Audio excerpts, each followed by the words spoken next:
Alright, so, Pokemon Day was yesterday, and I didn't make a video because I was doing a lot of things yesterday. It was a school day, and I went to a friggin' musical, but that's besides the point. Anyways, what I'm gonna say is that Pokemon Day was yesterday, and most of the stuff was the random garbage that they do on Pokemon Presentation, or on the Pokemon Presents, where they tend to do things like just all their mobile games and a lot of other things that really wasn't interesting. That wasn't until we got the last 4 minutes where we get a trailer for the new Pokemon games. And I'm going to be covering my thoughts on it. So let's jump into it. So first things first, I want to real quick say that whoever finally decided to tell Game Freak to give the game time to be made, they are an absolute legend, because the fact that this game looks so much better than any other Switch game is genuinely insane. There are so many problems with a lot of the Switch games to where they tend to be buggy, like BDSP and Legends Arceus. They tend to be a little under-designed, like Let's Go Pikachu. They tend to not feel right, or they tend to, and some Switch games actually do look good, like, you know, Sword and Shield and Legends EA, but I think it definitely they still have problems with what they look like, because a lot of the time they still look like a standard, or at least in my opinion, Sword and Shield still looks like standard 3D game. Legends EA is probably the best looking Switch game, and even so, it does have a little bit of texture problems. But you know, that's just a gripe I have. Then you have the newest game, Pokemon Winds and Waves, which shout out to that freaking leaker. The fact that they leaked, that the fact that everyone was conspiracizing that the game was going to be called Mother Freaking Winds and Waves, that is something that I've never ever seen before. I've never seen them do such an accurate leak before, and it's insane that they were able to do this. So from what I can see, this looks like it's going to be a very coastal game, which I'm excited for, because I think coastal games, like Hoenn especially, tend to work really well. I do really like, I still just really like how the game looks. It looks really good. It literally looks like a Breath of the Wild Pokemon game, and there's gonna be, and like, it just looks so good. Really hope they keep the shiny sound, they better.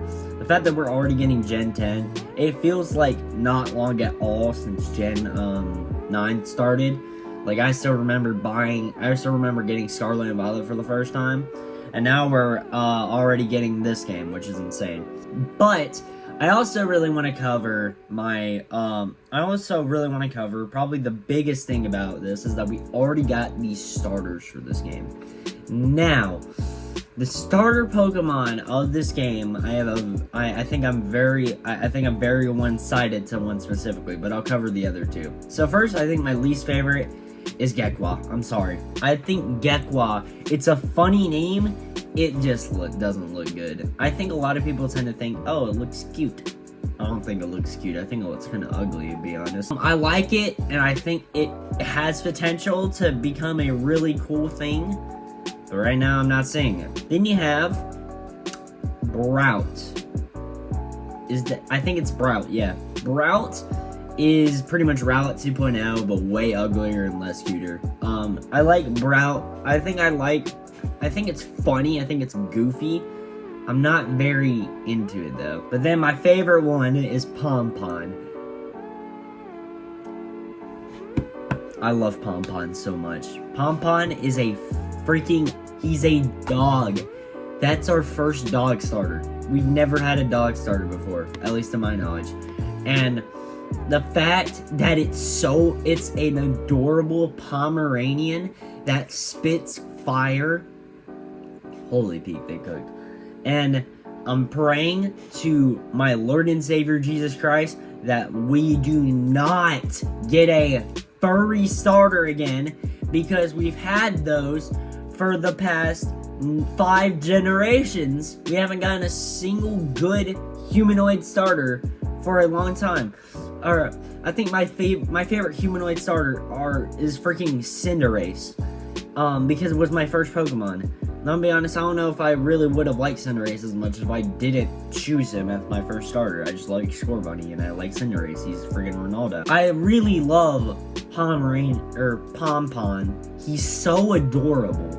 He has the fluffiest and chubbiest thing he's the fluffiest and chubbiest thing I've ever seen. And I literally, like, my girlfriend even likes it, and she doesn't even care about Pokemon that much. So it's insane to think, like, he is the most adorable starter Pokemon we've seen in years, and I am so happy we finally got it. I love Pompon. I love Pompon, bro.